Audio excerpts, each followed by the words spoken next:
زي ما انتم شايفين معايا النهارده اكله جميله جدا جدا ببواقي الثلاجه. دي اكله ايه؟ المصايف. زي ما انتم شايفين مكرونه جميله، التوميه اللي بتقولوا عليها مع نقانق اهيت. لو متاحه عندك ماشي، مش متاحه خلاص. لكن عندي طماطميه في الثلاجه قلت يعني هعمل بيها ايه. عندي حزمه كزبره خضراء قلت برده ملهاش لازمه. تعالوا نعمل بيها وجبه النهارده جميله جدا جدا. اكله للمصايف، اكله لمحدود الدخل، اكله سريعه. طبعا في الحر دوت ما بنبقاش قادرين نقف في المطبخ. ما خدتش 5 دقايق، يعتبر تسميها ايه؟ اكله الايه؟ الخمس دقايق. جميله، جربوها ان شاء الله هتعجبكم. مش الحلقه ان شاء الله هتشوفوها هتعجبكم وتدعوا لي دعوه حلوه من قلبكم. بسم الله الرحمن الرحيم. شايفين المكرونه بتاعت النهارده جميله جدا جدا واقتصاديه وموفره. تنفع بقى دلوقتي ايه المكرونه ديت؟ تبقى اكله المصايف، اكله المستعجلين، الاكله الاقتصاديه. باقل حاجه عندك في الثلاجه هتعملي الاكله الجميله ديت.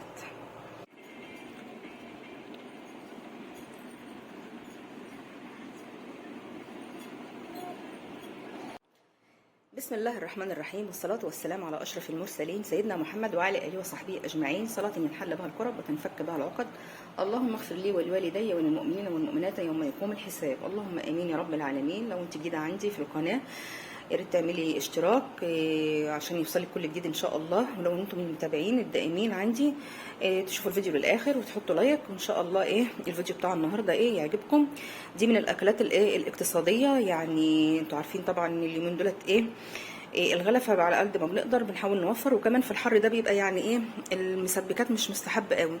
فبرضو معايا النهارده عباره عن كيس مكرونه ايا كان بقى حجم الوزن بتاعه 350 جرام او 400 او 500. يعني المكونات ديت لعند 500 جرام. فدوت معايا كيس مكرونه مسلوقه اهوت 70% سليق. معايا معلقه توم مفري. معايا التوابل بتاعتي عباره عن ملح، كزبره ناشفه، بابريكا او شطه حاميه طبعا ما انت تحبي، فلفل اسمر، 3 معالق زيت. الماده الدهنيه بتاعتنا المكرونه لما بتتعمل بزيت بتبقى جميله جدا وبتبقى مفرفطه عن بعضها كده، ما بتبقاش لازقه في بعضها. معايا بقى كزبره خضراء. يعني الاساس بتاعنا النهارده في الوجبه بتاعتنا اللي هي الكزبره الخضراء، وتكون فريش، تكون لسه جايباها من عند الخضراتي يعني، او بايته في التلاجة مثلا من بالليل، عشان تبقى ريحه الكزبره بتاعتنا يعني طالعه في الاكله بتاعت النهارده.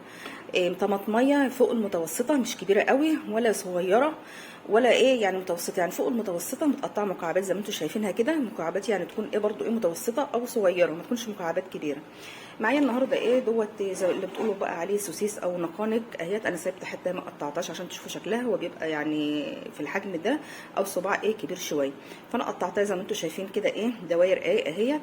وهنشوف بقى دلوقتي هنعمل الاكله بتاعتنا النهارده ازاي. هي اكله جميله جدا جدا وبتسعف. يعني لو انت مثلا مش قادره، تعبانه، مرهقه، مجهده ومش عارفه تعملي اكله مفيده، مش محتاجه جنبها لا لحوم ولا فراخ ولا اي حاجه. هي يعني غنيه عن نفسها. ولو انت استغنيتي عن النقانق دي كمان ممكن تعمليها. يعني هي الوجبه الاساسيه، يعني الطبخه الاساسيه بتاعت الاكله ديت هي بالكزبره الخضراء والطماطم فقط. عايزه تحطي اي اضافات انت حطيه بقى. انا عملتها قبل كده على القناه بدون اي اضافات، بالكزبره والطماطم بس.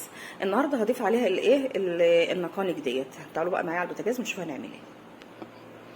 اول حاجه هسمي الله واحط الحله بتاعتي اهيت على النار. هنزل بحوالي 3 معالق زيت، 4 زي ما انت عايزه، بس هي يستحسن برضو ما تكتريش الماده الدهنيه. الماده الدهنيه بتاعتنا سخنت. هنزل بمعلقه الثوم المفروم او 4 فصوص ثوم تقشريهم وتدقيهم. هنديها تشويحه كده، مش هنحمرها. التشويحه اللي عندنا تلاقي ريحتها طلعت معاكي كده.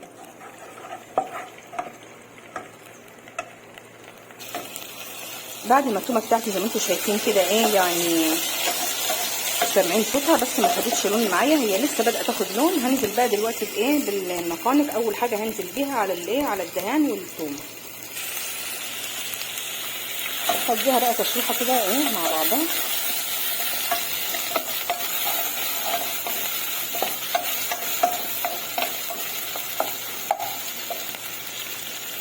وبعدين هنزل بالتوابل بتاعتي اللي هي قلنا عباره عن ملح، كزبره ناشفه، بابريكا او شطه حاميه براحتك، وفلفل اسمر. وهقلب كله كده مع بعضه.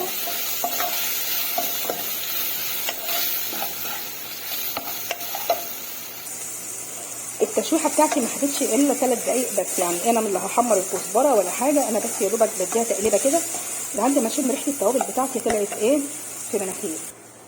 هجيب بقى دلوقتي المكرونه بتاعتي المسلوقه اهيت وانزل بيها على الايه، على النقانق مع التوابل مع الدهان. واخدين بالكم؟ خلاص كده انا نزلت بالمكرونه، هقلبيها بقى تقليبه كده ايه مع بعضها. لو انتم ملاحظين ولا حطيت صلصه ولا حطيت ميه ولا اي حاجه، هكتفي بالعصاره اللي هتنزل من الايه الخضار بتاعي اللي هي الطماطم والكزبره. هديها تقليبه بقى كده وهدي النار عليها واغطيها بحيث ان هو كله يتجانس مع بعضه لمده 5 دقايق. تعالوا نشوف اخبار المكرونه بتاعتنا ايه. بسم الله الرحمن الرحيم. هنزل بقى دلوقتي بالايه بالطماطم اللي ايه متقطعه. سامعين الصوت ده؟ صوت طماطم بقى لما نزلت عليها، لو في اي عصاره من الطماطم نزلت برده بنزلها، فبكتفي بالعصاره بتاعه الطماطم. والطماطم مش هضيف ايه لا صلصه زي ما قلت لكم ولا ايه ولا ميه، وهديها تقليبه كده واغطيها برده ايه شويه. الكزبره بتتحط اخر ايه حاجه علشان خاطر تبقى طعم الكزبره وريحتها في قلب الوصفه بتاعتها.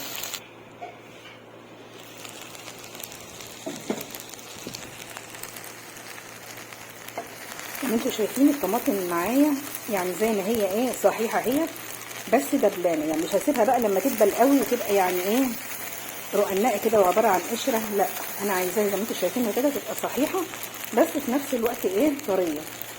مش عارفه يعني سخنه، مش ان انا مش هعرف ان انا ايه كنت عايزه اعملها لكم بايديا كده عشان تشوفوها ان هي ايه نعمت من صهد الايه من الحراره بتاعه البوتاجاز. هنزل دلوقتي بقى بالايه بالكزبره الخضراء،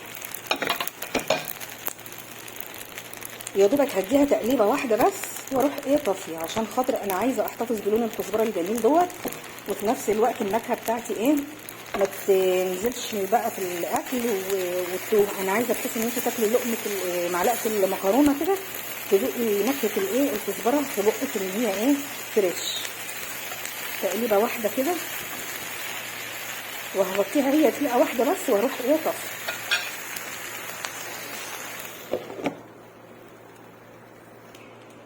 بعد دقيقه واحده هنشوف اهوت، شايفين لون الكزبره معانا اخضر وجميل اهوت، نحتفظ بلونه. هطفي بقى دلوقتي ونغرفها. هي المكرونه دي بتبقى حلوه لما تكوني هتطفي وتاكلي على طول. وبرده بتبقى جميله لما بتسيبيها، بس طبعا الكزبره بيبقى لونها اغماء شويه، فانا عايزاها يبقى لونها جميل كده عشان خاطر يشهي اللي هياكل ونفسه تتفتح على الاكل. دلوقتي هنروح بقى نحطها في طبق التقديم وكده تبقى الحلقه بتاعتنا خلصت. اشوفكم في حلقه جايه باذن الرحمن. مع الف سلامه.